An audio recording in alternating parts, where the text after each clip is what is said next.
Hello everybody, San here, engineer, MBA, and investor. And in today's video, I want to talk about Intellia Therapeutics' latest quarter earnings report business update. I want to take a look at their second quarter of 2023, which was published actually basically 2 weeks, so over 2 weeks ago at this point. But I didn't have time to cover it, guys. As you know, we make one video a week, and unfortunately, last week I made it on CRISPR Therapeutics, I believe, and I haven't really had a chance to talk about Intellia's, and it's just been a couple of busy months on my end. And again, I keep repeating this almost every 3-4 videos, but I think for now, for the foreseeable future, we're probably gonna do one video a week. I think it's good. It's healthy for myself, for the channel, and I think it's giving a little bit of space between videos. And but obviously, as things pick up in the CRISPR space, probably later this year, in a couple of months, we'll be making a lot more than just one video a week, probably 2 to 3 videos. But I'm not sure if I'm going back to daily videos. That was a little bit too much. I think I did it for basically 2 years. I think it feels pretty good to do one video a week, and we'll probably stick with that for a while. So we take a look at the latest highlights. So complete identification of all patients phase 2 study for NTLA 2002 for the treatment of HAE. Plans to initiate a global pivotal phase 3 study for NTLA 2002 as early as Q3 2024. So that's about a year. They're going to go in phase 3 for their 2002 program, which tackles HAE disease, which is their second program using in vivo, second successful program so far with in vivo. So when it comes to NTLA 2001, it looks like study initiation anticipated by the end of 2023. So they're looking at a global IND pivotal study, right? So they're looking to expand this thing.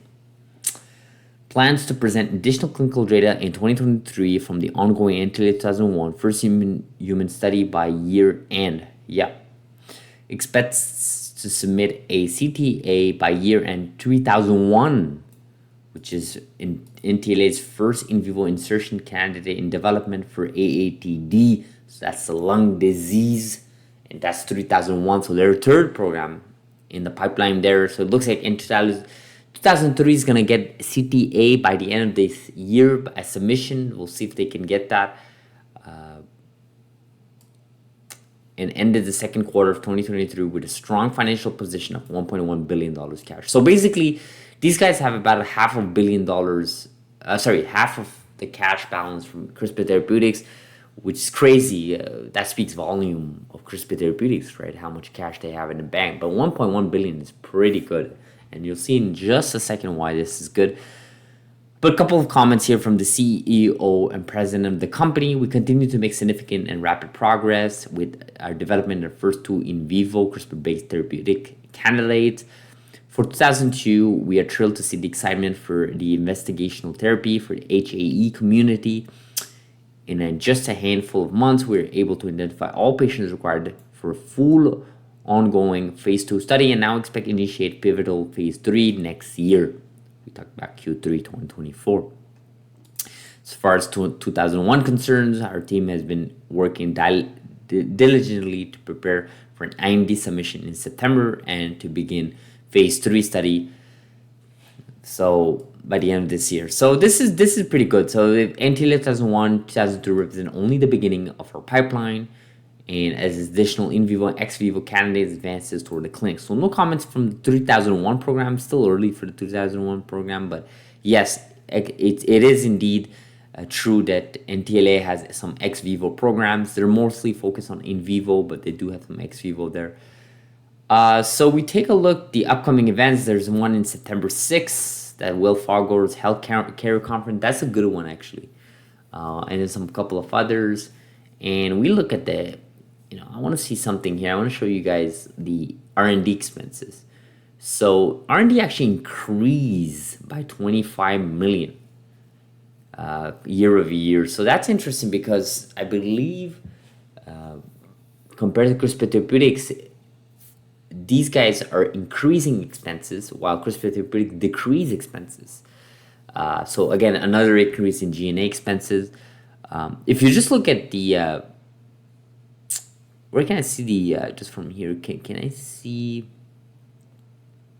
there was a decrease of cash used to fund approximately 227 million. The decrease was offset by 24 million by interest outcome. Yeah, I mean, obviously this is from the quarter that just went through, but $227 million basically to fund operations.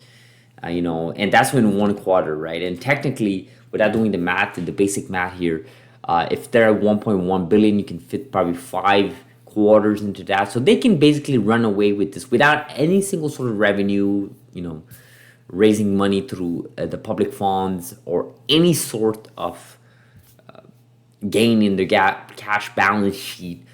They can last 5 quarters approximately, which is, it doesn't seem a lot, but it is quite a lot actually. It's like 1 year and a couple of months, right? 1 year and 4 months basically that they can last.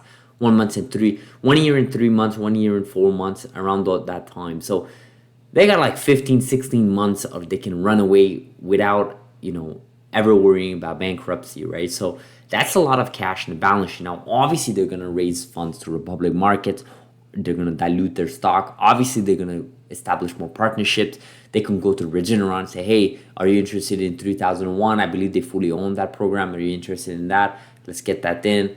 I mean, let's go through this right now. They can literally go for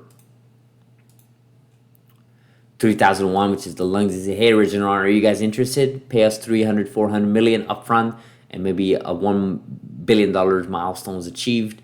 Boom, you can last another couple of quarters, right? Just by a simple deal like that. And look at how many independent programs they have. NTLA 2002, they could go, to Pfizer and say, hey, you want this program? We have data. It looks good. We already are relying on the success of 2001, but that's already taken by Regeneron. You want to get ahead of the curve? Take 2002, 50-50 split, pay us $1 billion. That's it. I mean, this is something that I expect these companies to do, right? Because 1, they need to survive. 2, they need to raise money. And 3, they need to partner up with these big pharma companies for many other reasons than just about money, right? There's expertise, there's talent pool, you can leverage PR, leverage marketing. Look at what Vertex is doing for Hexacell, for CRISPR Therapeutics. At this point, CRISPR Therapeutics don't have to spend a dollar on marketing. It's all being done by Vertex, right? And obviously they own 60%, so why shouldn't they do it? Keep that in mind, guys, as we talk about these companies and the future of these companies. So, interesting quarter for NTLA. As I said many times this channel, I'm a big fan of NTLA, the leadership, the company, the programs they're working on. I think they're doing something really novel, something really special in this space. But whether or not where this company goes in the next year, I would love to see this company push NTLA 2001 further. But we will see where we go with this. So hopefully you guys appreciate this informative video on NTLA 2001 Q2 2023 financial results, business update. As always, subscribe if you're not, like this video if you found value, and I will see you guys in the next video, which could be next week, next weekend. We'll see.